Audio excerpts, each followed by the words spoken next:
구독자의 취향에 따라 재생 속도를 변경하면 더 유용하게 동영상을 시청할 수 있습니다. 이 영상은 성경을 매일 한 장씩 읽는 효과가 있고 궁금한 부분을 해소할 수 있으며 맥락을 이해하는 데 도움이 될 것입니다. 레위기 기행. 레위기는 하나님께서 거룩하신 분이시며 그의 백성도 그 거룩하심에 합당하게 살아야 함을 가르치는 책이다. 출애굽기가 성막의 완성을 통해 하나님께서 이스라엘 가운데 거하실 처소를 마련하는 과정이라면 레위기는 그 성막 앞에서 하나님께 나아가는 방법과 하나님과 동행하는 삶의 기준을 제시하는 책이다. 따라서 레위기의 중심은 단순한 제사 규례나 의식의 반복이 아니라 죄 있는 백성이 거룩하신 하나님께 어떻게 가까이 나아가며 하나님 앞에서 어떤 삶을 살아야 하는지를 정리하는 데 있다. 레위기를 대표할 수 있는 키워드는 다음과 같다. 거룩, 하나님께 속한 백성이 세상과 구별되어 살아야 하는 상태를 의미한다. 제사, 죄인이 하나님께 나아가기 위해 하나님께서 정하신 예배의 방식을 의미한다. 속죄, 죄로 인해 깨어진 하나님과의 관계가 피를 통해 덮이고 회복되는 은혜를 의미한다. 제사장, 하나님과 백성 사이에서 제사와 거룩한 직무를 맡은 사람을 의미한다. 정결, 하나님 앞에 나아가기 위해 죄와 부정으로부터 구별되는 상태를 의미한다. 피, 생명이 피에 있으므로 속죄의 근거로 주어진 하나님의 방법을 의미한다. 성막, 하나님께서 자기 백성 가운데 임재하시는 거룩한 장소를 의미한다. 절기, 하나님의 구원과 공급과 인도를 기억하며 예배하는 거룩한 시간의 질서를 의미한다. 레위기를 대표하는 성경 구절은 레위기 11장 45절이다. 나는 너희 하나님이 되려고 너희를 이집트 땅에서 데리고 올라온 주니 그러므로 내가 거룩하니 너희도 거룩할지어다. 이 구절은 레위기 전체의 핵심을 요약한다. 하나님께서 이스라엘을 이집트에서 구원하신 목적은 단순히 노예 상태에서 벗어나게 하는데 그치지 않고 거룩하신 하나님께 속한 백성으로 살게 하는 데 있다. 그러므로 레위기의 모든 제사와 정결 규례와 생활 규례는 내가 거룩하니 너희도 거룩하라는 하나님의 요구 안에서 이해되어야 한다. 레위기의 맥락은 다음과 같다. 하나님께 나아가는 제사의 길. 하나님께 나아가는 제사의 길에 대하여 고찰해보자. 이 단락은 번제, 음식 헌물, 화평 헌물, 죄 헌물, 범법 헌물과 같은 제사 규례를 설명하는 부분이다. 죄 있는 백성이 거룩하신 하나님께 아무 방식으로나 나아갈 수 없으며 하나님께서 정하신 희생과 피와 제사의 질서를 통해 나아가야 함을 보여준다. 이는 단순한 종교의식이 아니라 하나님과의 관계가 죄로 인해 깨어졌고 그 관계가 속죄를 통해 회복되어야 함을 드러내는 구조이다. 당시의 시대 상황을 유추해보자. 이스라엘은 이집트에서 나온 뒤 성막을 중심으로 하나님과 동행하는 백성으로 세워지고 있었다. 그러나 그들은 여전히 죄를 가진 사람들이었고 거룩하신 하나님께 가까이 나아가기 위해서는 분명한 기준이 필요하였다. 주변 민족들은 각자의 방식으로 신들을 섬겼지만 이스라엘은 하나님께서 친히 정하신 방식으로만 예배해야 했다. 따라서 제사 규례는 이스라엘이 하나님께 나아가는 길을 배우는 첫 번째 질서였다. 구속사의 관점에서 고찰해보자.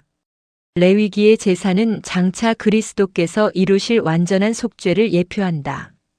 짐승의 피는 죄를 완전히 제거하는 최종 수단이 아니라 죄의 대가가 죽음이며 하나님께 나아가기 위해서는 반드시 대속이 필요함을 보여주는 그림자였다. 번제는 온전한 헌신을, 화평 헌물은 하나님과의 화목을, 죄 헌물과 범법 헌물은 죄와 허물의 속죄를 보여준다. 이 모든 제사의 흐름은 결국 하나님의 어린 양이신 그리스도 안에서 완성된다. 하나님께서 우리에게 주시는 메시지를 고찰해보자. 하나님께 나아가는 길은 사람이 임의로 만드는 것이 아니라 하나님께서 열어주시는 것이다. 죄는 가볍게 처리될 수 없고 하나님과의 관계 회복에는 속죄가 필요하다.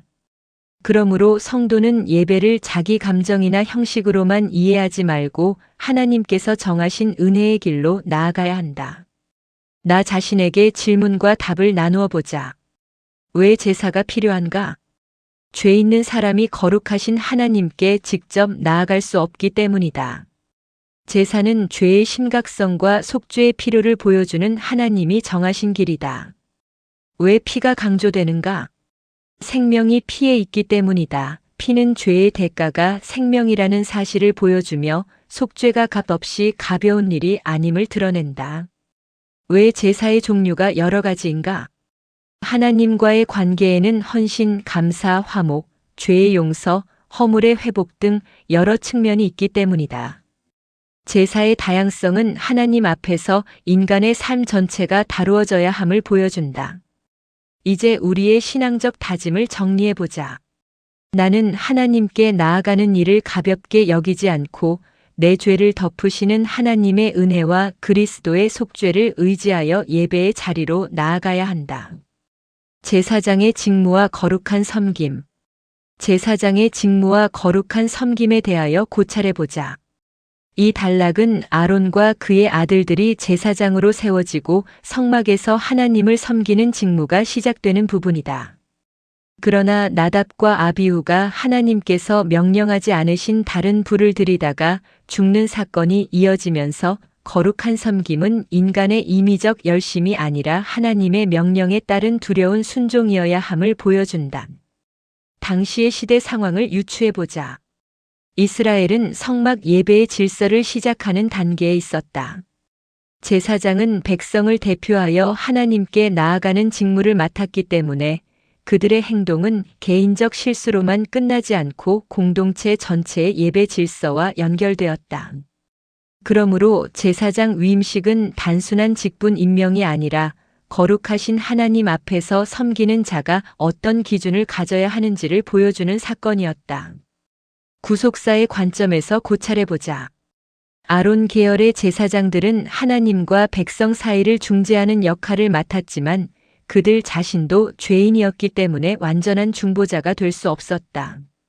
제사장 직무는 장차 완전한 대제사장이신 그리스도를 바라보게 한다. 그리스도는 죄 없는 제사장이시며 동시에 자기 자신을 희생 제물로 드리신 분이다. 나답과 아비후의 사건은 하나님께 나아가는 일이 인간의 방식으로는 불가능하며 하나님이 정하신 중보와 순종의 길이 필요함을 드러낸다. 하나님께서 우리에게 주시는 메시지를 고찰해보자. 하나님을 섬기는 일은 열심만으로 충분하지 않다. 거룩하신 하나님 앞에서는 하나님께서 명령하신 방식과 태도가 중요하다.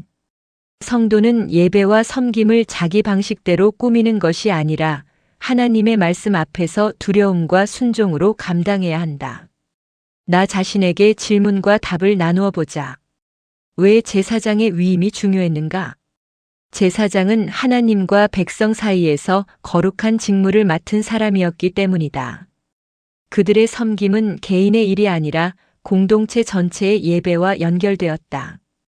왜 나답과 아비후는 심판을 받았는가? 그들은 하나님께서 명령하지 않으신 다른 불을 드렸기 때문이다.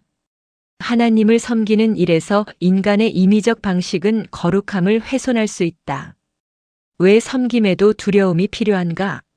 섬김의 대상이 거룩하신 하나님이시기 때문이다. 사랑과 감사가 있어야 하지만 동시에 하나님의 거룩하심을 가볍게 여기지 않는 경외가 필요하다. 이제 우리의 신앙적 다짐을 정리해보자. 나는 하나님을 섬길 때 내 방식과 감정만 앞세우지 않고 말씀에 근거한 순종과 거룩한 두려움으로 예배와 섬김을 감당해야 한다. 정결과 부정의 구별. 정결과 부정의 구별에 대하여 고찰해보자. 이 단락은 먹을 수 있는 것과 먹을 수 없는 것, 출산 후 정결, 나병과 피부 질환, 의복과 지배 부정, 몸의 유출과 정결에 관한 규례를 다룬다. 이는 하나님께서 이스라엘에게 일상생활 속에서도 거룩과 부정을 구별하며 살도록 가르치신 부분이다. 정결 규례는 단순한 위생 규칙에 그치지 않고 하나님께 속한 백성이 삶의 모든 영역에서 구별되어야 함을 보여주는 구조이다. 당시의 시대 상황을 유추해보자. 이스라엘은 광야에서 공동체로 생활하고 있었고 성막을 중심으로 하나님께서 그들 가운데 거하셨다. 그러므로 공동체 안의 부정은 단순한 개인 문제가 아니라 거룩하신 하나님께서 거하시는 진영 전체와 관련된 문제였다. 또한 이스라엘은 가나안의 문화와 종교적 혼합을 앞두고 있었기 때문에 먹는 것과 몸과 집과 생활까지 구별하는 훈련이 필요하였다. 구속사의 관점에서 고찰해보자. 정결 규례는 죄와 죽음과 부패의 현실을 보여주는 그림자이다. 사람의 몸과 생활 속에 나타나는 부정은 인간이 하나님 앞에서 스스로 정결할 수 없는 존재임을 드러낸다. 그러나 동시에 하나님은 정결하게 되는 길을 제시하심으로 부정한 자가 완전히 버려지는 것이 아니라 정결의 절차를 통해 다시 공동체와 예배 안으로 돌아올 수 있게 하셨다. 이는 장차 그리스도께서 죄와 부정을 깨끗하게 하시고 하나님께 나아갈 길을 여시는 사역을 바라보게 한다. 하나님께서 우리에게 주시는 메시지를 고찰해보자. 신앙은 예배 시간에만 드러나는 것이 아니라 먹고 마시고 생활하고 관계를 맺는 일상 속에서 드러난다. 하나님께 속한 사람은 작은 영역에서도 구별됨을 배워야 한다.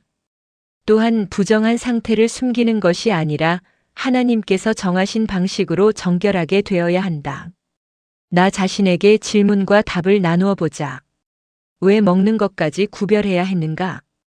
이스라엘이 삶의 가장 기본적인 영역에서도 하나님께 속한 백성임을 기억해야 했기 때문이다. 먹는 일도 신앙과 무관하지 않았다. 왜 부정한 자는 진영 밖에 머물러야 했는가? 거룩하신 하나님께서 진영 가운데 거하셨기 때문이다. 부정은 개인의 문제가 아니라 공동체와 하나님의 임재 앞에서 다루어져야 할 문제였다. 왜 정결 절차가 주어졌는가? 하나님은 부정한 자를 단순히 버리시는 분이 아니라 정결하게 되어 다시 회복될 길을 주시는 분이시기 때문이다. 이제 우리의 신앙적 다짐을 정리해보자. 나는 신앙을 예배당 안에만 제한하지 않고 내 몸과 생활과 관계 속에서도 하나님께 속한 사람답게 구별되어 살아가야 한다. 아멘. 주 예수여 속히 오시옵소서. 더 널리 알리기 위하여 구독, 좋아요, 댓글에 아멘을 부탁드립니다. 감사합니다.